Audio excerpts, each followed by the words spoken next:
तो मेरा नाम चंदन जायसवाल है। मेरे YouTube चैनल पर आप सभी का हार्दिक स्वागत है। मैं इस वीडियो में आपको यह बताना चाहता हूं कि जनरल एंट्री के सवालों को कैसे आसानी पूर्वक हल कर सकें। जनरल एंट्री अकाउंट की बुक में सबसे आसान सवाल है, बस आपको इस वीडियो को एक बार अच्छी तरीके से देखना होगा, जिससे कि आप अपने सभी प्रकार की दिक्कतों को दूर कर पाएंगे। अगर आपको किसी भी प्रकार के जनरल एंट्री के सवालों में कोई भी दिक्कत हो रही है तो आप मुझे कमेंट बॉक्स में लिख कर भेजें। मैं आप सभी के कमेंट को रीड करूंगा और उस पर न्यू वीडियो अपलोड करूंगा। अगर गाइस आप मेरे यूट्यूब चैनल पर न्यू हैं तो मेरे चैनल को सब्सक्राइब करें और बेल आइकन प्रेस करना बिल्कुल ना भूलें, जिससे कि आपको मेरे वीडियो की नोटिफिकेशन पहले ही मिल जाएगी और आपको न्यू जानकारी जानने पाएंगे। और आपको यह वीडियो अगर अच्छा लगे तो इस वीडियो को लाइक, सब्सक्राइब, शेयर ज़रूर करें। धन्यवाद दोस्तों।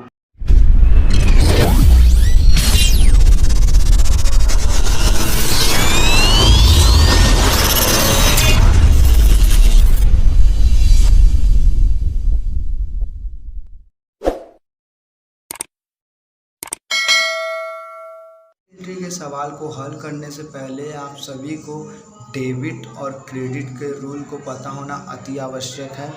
तो आपको दोस्तों पता ही होगा, खाते तीन प्रकार के होते हैं। पहला व्यक्तिगत खाता पर्सनल अकाउंट, दूसरा वास्तविक खाता रियल अकाउंट, तीसरा नामात्र खाता नॉमिनल अकाउंट। व्यक्तिगत खाते में पाने वाला डेबिट होता है और देने वाला क्रेडिट होता है। वास्तविक खाता में जो आता है उसे डेबिट किया जाता है और जो जाता है उसे क्रेडिट किया जाता है। नामात्र खाता में समस्त व्यय तथा हानियां को डेबिट किया जाता है और समस्त आय तथा लाभ को क्रेडिट किया जाता है। तो आइए दोस्तों, हम निम्नलिखित प्रकार के जनरल एंट्रीज को हल करते हैं। जैसे कि दोस्तों मैं इन सभी जनरल एंट्री को हल कर चुका हूं ताकि आपको कम समय में यह बता सकूं। तो सबसे पहले हम प्रारूप बनाएंगे। पहला date, particular, LF, amount, DR, amount, CR। तो पहला वीडियो बताते हैं दोस्तों। पहला वीडियो है नगद माल खरीदा 2020 1 मार्च को 100 रुपये में। तो दोस्तों नगद माल खरीदा है तो आया है माल purchase account debit to cash. नगद माल खरीदे तो दोस्तों नगद माल आया है और टू कैश गया है, तो आने वाला डेबिट और जाने वाला क्रेडिट 100 रुपये। Bing goods purchase for cash. दूसरा राम से उधार माल खरीदा। तो दोस्तों मैं इस सवाल में आपको यह बताना चाहता हूँ, अगर किसी भी नाम के साथ से दिया हो तो वो हमेशा क्रेडिट होता है। राम से माल खरीदा 200 रुपये में, purchase account DR to Ram credit होगा क्योंकि उधार माल खरीदा गया है इसलिए। Being goods purchase from Ram. तीसरा सवाल, राम से माल खरीदा 100 रुपये में, March 3, purchase account DR to Ram, इसमें भी उधार माल खरीदा गया है। Being goods purchase from Ram 100 रुपये। चौथा सवाल, राम को माल बेचा। अगर दोस्तों किसी भी नाम के साथ को शब्द लगा हो तो उसे हमेशा डेबिट किया जाता है। जैसे राम को माल बेचा 400 रुपये में, Ram debit to sales account.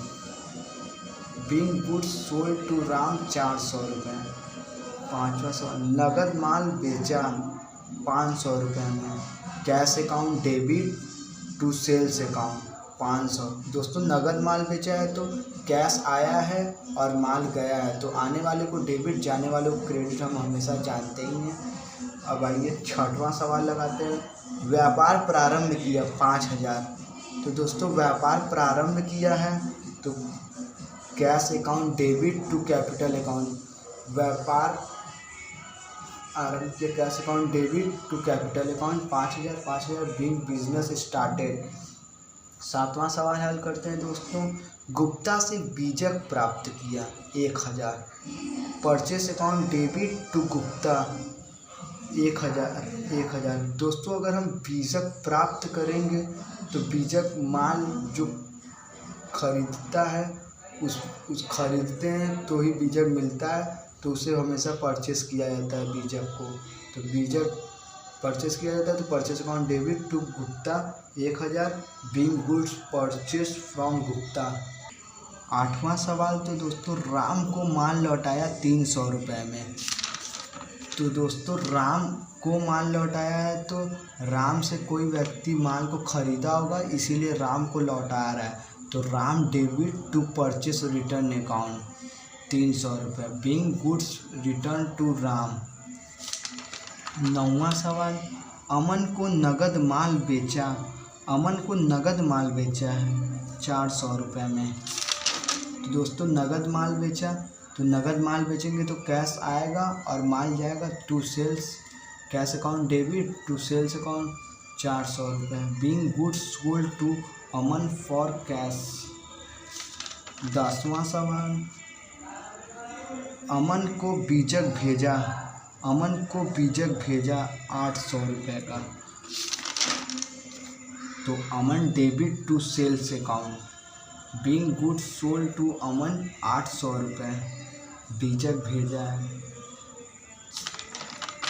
11 तारीख को गोपाल ने माल लौटाया। गौतम ने माल लौटाया।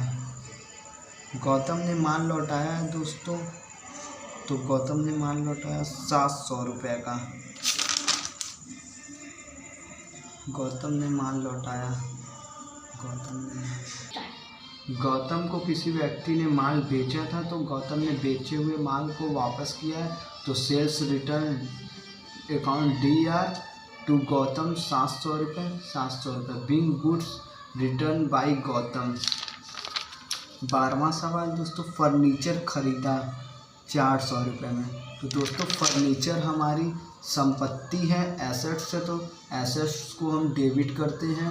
Furniture account DR 400 to cash account 400, being furniture purchase.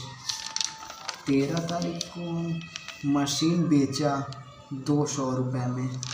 तो दोस्तों मशीन बेचा है, तो जब मशीन हम बेचेंगे तो कैश आएगा, और बेचा है तो टू सेल्स होगा, cash account debit to sales account 200 रुपये, 200 रुपये, बीइंग मशीन सोल्ड। 14वां सवाल, 14 तारीख को जो हमने किया एंट्री, वेतन दिया। वेतन दिया 200, वेतन दिया 900 रुपये का। तो वेतन दिया दोस्तों आपको तो पता ही होगा, हमारे व्यय हमेशा डेबिट होते हैं, तो salary account DR to cash account 900 रुपये, 900 रुपये, बीइंग सैलरी पेड।